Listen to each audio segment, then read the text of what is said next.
Assalamualaikum warahmatullahi wabarakatuh. Halo semuanya, perkenalkan saya Indah Widiani dengan NIM 1107621058, kelas B Pendidikan Guru Sekolah Dasar, Fakultas Ilmu Pendidikan Universitas Negeri Jakarta.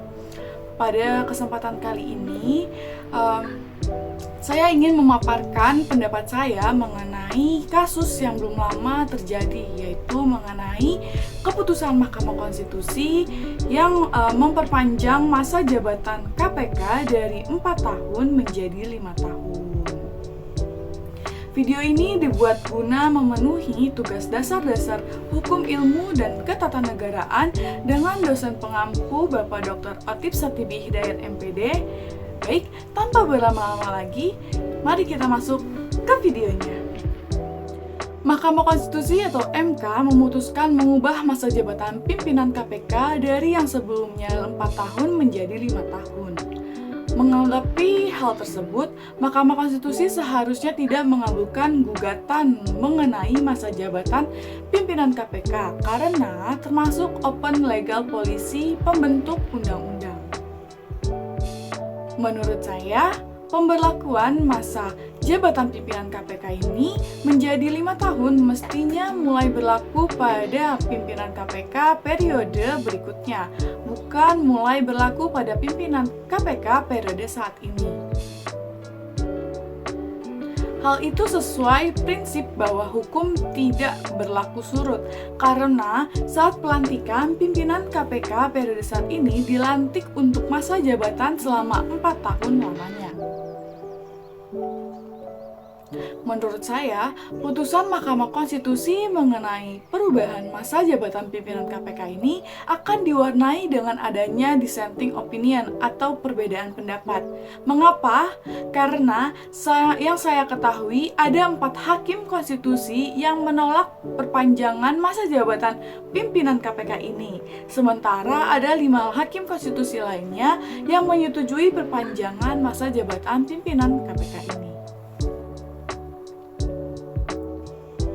Padahal, ketika Undang-Undang KPK dibuat dengan masa jabatan 4 tahun, pasti ada beberapa pertimbangan, yaitu seperti pertimbangan filosofi, sosiologi, dan juga psikologinya. Hal itu sudah diperhitungkan sehingga itulah yang menjadi ciri khas atau kekhasan KPK dengan lembaga-lembaga lainnya. Lagi pula, saat ini banyak kelembagaan yang masa jabatannya itu tidak 5 tahun. Contohnya seperti Ketua, Wakil Ketua, dan anggota Komisi Penyiaran Indonesia atau KPI Pusat dan juga KPI Daerah yang diangkat dengan masa jabatan 3 tahun saja. Lalu, contoh lainnya ialah anggota Komisi Informasi yang diangkat dengan masa jabatan selama 4 tahun lamanya. Nah, dari perspektif hukum nih teman-teman, seharusnya keputusan Mahkamah Konstitusi ini tidak berlaku surut, yang artinya tidak berlaku untuk pimpinan KPK yang sekarang ada. Sehingga masa jabatan beberapa pimpinan KPK yang sedang menjabat saat ini yang harus berakhir pada Desember 2023 tidak diperpanjang lagi untuk setahun ke depannya.